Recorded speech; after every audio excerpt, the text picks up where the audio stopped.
श्री शिवाय दोस्तों, पूज्य गुरुजी ने अभी अपनी कल की शिव महापुराण की कथा में ज्येष्ठ महीने की कालाष्टमी यानी मंगलवार अष्टमी तिथि के दिन किया जाने वाला 3 तुलसी पत्ते का एक ऐसा विशेष उपाय बताया है जो उन्होंने आज तक अपनी किसी भी कथा में नहीं बताया है। पूज्य गुरुजी ने कहा कि जब आपके हाथ तंग चल रहे हो, जब रुपए पैसे कहीं से प्राप्त ही न हो पा रहे हो, जीवन में चारों तरफ से सिर्फ और सिर्फ परेशानियां आ गई हो, उनसे बाहर निकलने का कोई रास्ता न दिखाई दे रहा हो, तो 20 मई 2025 मंगलवार अष्टमी तिथि के दिन कर लेना। 3 तुलसी पत्ते वाला यह उपाय होगी हर मनोकामना पूरी मिले, सभी दोषों से मुक्ति, इतना धन आएगा कि संभाले नहीं संभलेगा। माता लक्ष्मी जी और महादेव जी के आशीर्वाद से पूरे साल धन बरसता रहेगा। दोस्तों, जैसा कि आप सभी लोग जानते हैं कि 20 मई 2025 यानी मंगलवार को पड़ रही है ज्येष्ठ महीने की अष्टमी जो कि कालाष्टमी तिथि है। और दोस्तों, यह वह तिथि है जो ज्येष्ठ महीने में पड़ने वाली सबसे बड़ी और ज्येष्ठ महीने की पहली अष्टमी तिथि है, क्योंकि यह मंगलवार के दिन पड़ रही है और हमारे हिंदू धर्म में इसका बहुत ही बड़ा और विशेष महत्व होता है। पूज्य गुरुजी ने कहा है कि अगर कभी भी मौका लग जाए और ज्येष्ठ महीने की अष्टमी तिथि मंगलवार को पर जाए तो आप लोगों को सिर्फ और सिर्फ 3 तुलसी पत्ते वाला उपाय तो अवश्य ही करना चाहिए, क्योंकि इन दोनों तिथियों का संयोग बहुत ही कम आता है।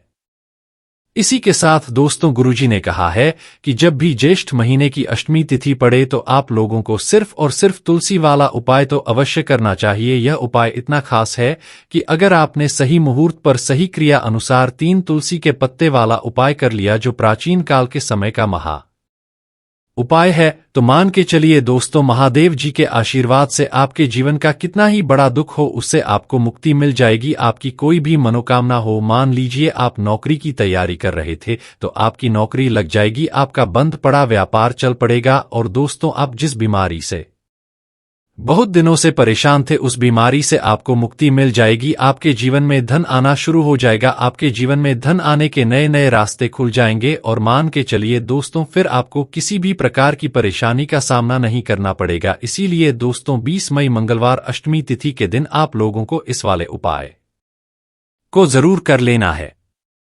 भले ही आपने पूरे साल भर इस उपाय को न किया हो, पर अगर आपने इस ज्येष्ठ महीने में पड़ने वाली अष्टमी तिथि के दिन अगर इस वाले उपाय को कर लिया तो आपको इस उपाय को करने का वह फल मिलेगा जिसकी आपने कभी कल्पना भी नहीं करनी होगी। इसीलिए आप लोग इस तुलसी वाले उपाय को एक बार जरूर कर लेना, ताकि आप लोगों के हाथ से यह मौका न जा सके और आपको इस उपाय को करने का फल मिल सके। दोस्तों, यह उपाय पंडित जी ने अपनी अभी की ही शिव महापुराण की कथा में बताया है, जो इस उपाय को आज हम आपको बहुत अच्छे से समझाने वाले हैं। इस वीडियो को देखने के बाद इस उपाय को समझने के लिए आपको कोई और वीडियो को देखने की जरूरत नहीं पड़ेगी। तो दोस्तों, इस उपाय को आपको कैसे करना है, कब करना है, कहां पर करना है और उपाय को करते समय आपको किन किन गलतियों को नहीं करना है और आपको किन किन बातों का ध्यान रखना है, यह सारी जानकारी हम आपको इस वीडियो में देंगे। तो चलिए भक्तों, उपायों को शुरू करते है। अगर आप भी चाहते हैं कि महादेव जी का आशीर्वाद आप पर सदैव बना रहे तो वीडियो को लाइक करें, चैनल को सब्सक्राइब करें और कमेंट बॉक्स में हर हर महादेव जरूर लिखें। और अपने फायदे के लिए, गरीबी दूर करने के लिए इस वीडियो को पूरा देख कर जाना। यदि आज आपने वीडियो को बीच में से देखा, काट कर देखा, तो जीवन में आपको कभी सफलता हासिल भी नहीं होगी। देखिए दोस्तों, यह 20 मई मंगलवार अष्टमी तिथि का दिन यह इतना खास होता है, इतना महत्वपूर्ण होता है। देखा गया है कभी कभी बड़े बड़े पूजा पाठ अनुष्ठान से जो मनोकामना पूर्ण नहीं होते, वह 20 मई मंगलवार के दिन एक छोटे से उपाय करने से ही आपकी मनोकामना पूर्ण हो जाती है। अब हम समझते हैं इस वाले उपाय को हमें करना के समय है। इस 3 तुलसी पत्ते वाले उपाय को हमें ज्येष्ठ महीने के मंगलवार के दिन करना के समय है। तो देखिए, इस उपाय को करने का जो समय है वह सुबह का समय है और शाम का समय भी है। अब देखिए, यहाँ पर हम मुख्य रूप से सुबह का समय नहीं बोलेंगे, क्योंकि 20 मई मंगलवार अष्टमी तिथि का दिन है और इस दिन प्रदोष काल के समय का बहुत महत्व होता है। बाकी अगर सुबह के समय भी करेंगे तो भी अच्छा होगा, उसमें कोई भी दिक्कत वाली बात नहीं है। तो चलिए जानते हैं इस विशेष उपाय के बारे में, लेकिन उससे पहले एक प्रार्थना। अगर आप इस चैनल पर नए हैं तो आप इस वीडियो को लाइक करें, चैनल को सब्सक्राइब करें और कमेंट बॉक्स में आप अपनी राशि या अपना नाम जरूर डाल दें, क्योंकि हम राशि से जुड़ा भाग्य भी बताते हैं और भाग्य में चल रही परेशानियों को दूर करने के लिए वह आसान से आसान उपाय भी बताते हैं। तो चलिए अब हम अपने सबसे पहले उपाय की बात कर लेते हैं। देखिए, ज्येष्ठ मास के दिनों में विशेषकर भगवान शिव और माता पार्वती और विष्णु भगवान का पूजन किया जाता है। अब साथ ही साथ अष्टमी तिथि का दिन भी पड़ गया है, तो ऐसा समझ लीजिए आपके जीवन में धन भी आएगा, सुख भी आएगा, धन बढ़ेगा भी और साथ ही साथ आपके जीवन के सारे संकटों को भगवान शिव जी दूर कर देंगे। तो चलिए सबसे पहले बात कर लेते हैं सबसे पहले उपाय की, जो कि मंगलवार वाले दिन आपको विशेष करना है। और इस उपाय को करने से आपकी कोई भी ऐसी इच्छा, कोई भी देश जो अभी तक अधूरी है, पूरी नहीं हो रही है, तो आपकी बड़ी से बड़ी बेस और मनोकामना भी पूरी हो जाती है। जब आप अष्टमी तिथि वाले दिन इस पहले उपाय को कर लेते हैं तो देखिए, आप सभी जानते हैं कि श्री हरि विष्णु जो है उन्हें तुलसी दल सबसे प्रिय है। बिना तुलसी माता के श्री हरि विष्णु अधूरे हैं और बिना तुलसी पत्तों के श्री हरि विष्णु का भोग अधूरा है। अब श्री हरि विष्णु को प्रसन्न करके आप अपनी किसी भी मनोकामना को पूरा कर सकते हैं, क्योंकि श्री हरि विष्णु प्रसन्न हो गए तो आपकी कोई भी देश और इच्छा, मनोकामना अधूरी नहीं रहेंगे। देखिए, हम सभी के घरों में माता तुलसी का पौधा अवश्य ही होता है। तो देखिए, हमें तुलसी जी के पौधे से सबसे पहले तो 3 पत्ते तोड़ने हैं। देखो, एकादशी वाले दिन आपको तुलसी के पत्ते नहीं तोड़ने हैं। तो देखिए, तुलसी जी के आपको 3 पत्ते तोड़ लेने हैं और इन तुलसी जी के पत्तों को तोड़ने के बाद आपको एक चुटकी हल्दी भी अपने साथ में लेनी है। हल्दी के अंदर आपको जल मिलाकर के पेस्ट के रूप में तैयार करना है और इसी के साथ में आपको एक दीपक भी लेना होगा। दीपक आप मिट्टी का भी ले सकते हैं, आरती का भी ले सकते हैं और इस दीपक में आपको शुद्ध घी डाल करके इसमें आपको लंबी रुई की बाती का प्रयोग करना है। देखिए दोस्तों, आपके पास 3 तुलसी जी के पत्ते हैं, तो पहला जो तुलसी जी का पत्ता है उस पर आपको सबसे पहले तो जो आपने हल्दी ली है उसकी एक बिंदी लगानी है। और पहला जो तुलसी जी का पत्ता है, आपके घर में भगवान विष्णु का चाहे कोई सा भी स्वरूप हो, चाहे लड्डू गोपाल जी का स्वरूप हो या फिर भगवान कृष्ण की आपके मंदिर में प्रतिमा हो या फिर भगवान श्री राम की प्रतिमाएं, उनके सामने आपको पहला तुलसी जी का पत्ता अर्पित करना है।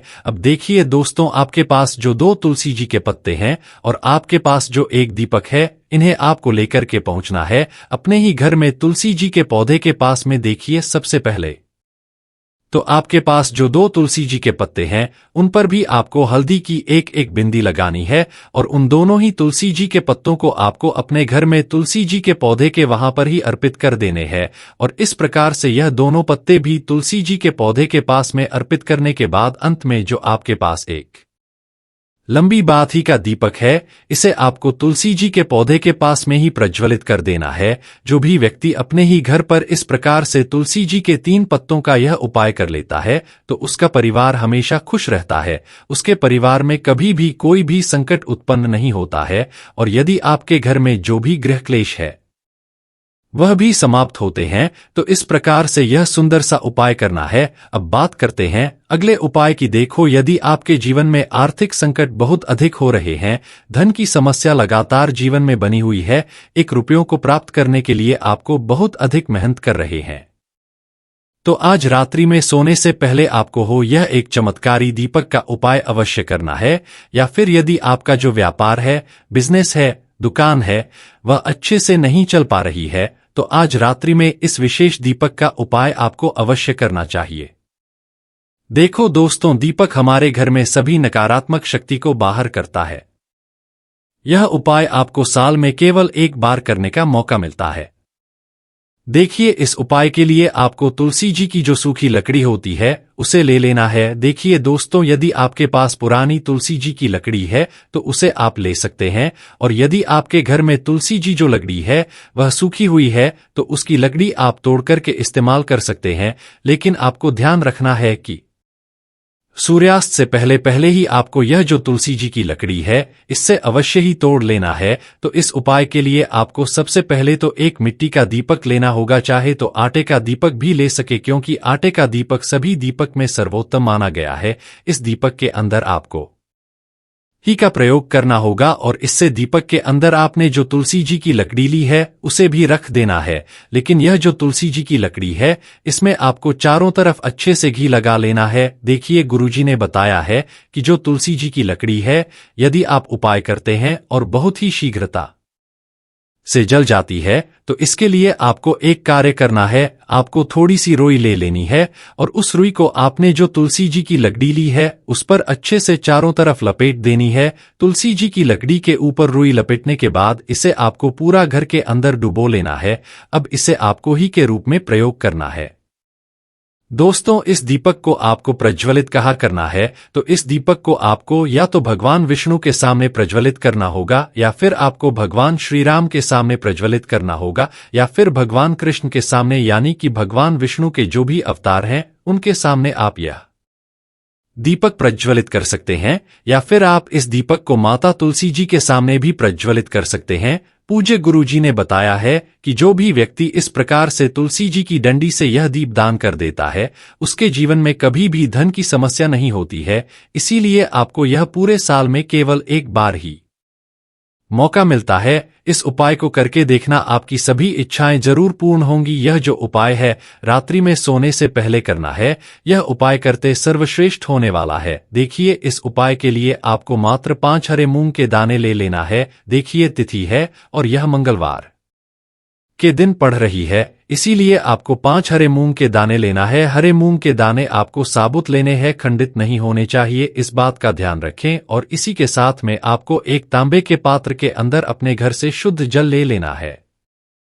दोस्तों, इन सभी सामग्रियों को लेकर के आपको सीधे पहुंच जाना है भगवान शिव के मंदिर में। देखिए, इस उपाय को भी आप सुबह भी कर सकते हैं और शाम के समय में भी कर सकते हैं। देखिए, भगवान शिव के मंदिर में पहुंचने के बाद आपके पास जो 5 हरे मूंग हैं उनमें से पहला जो हरा मूंग है, आपको शिवलिंग के सामने जो नंदी महाराज होते हैं और उनका जो पैर उठा हुआ होता है वहां पर आपको पहला हरा मूंग समर्पित कर देना है और आपको ओम नमः शिवाय मंत्र का जाप कर लेना है।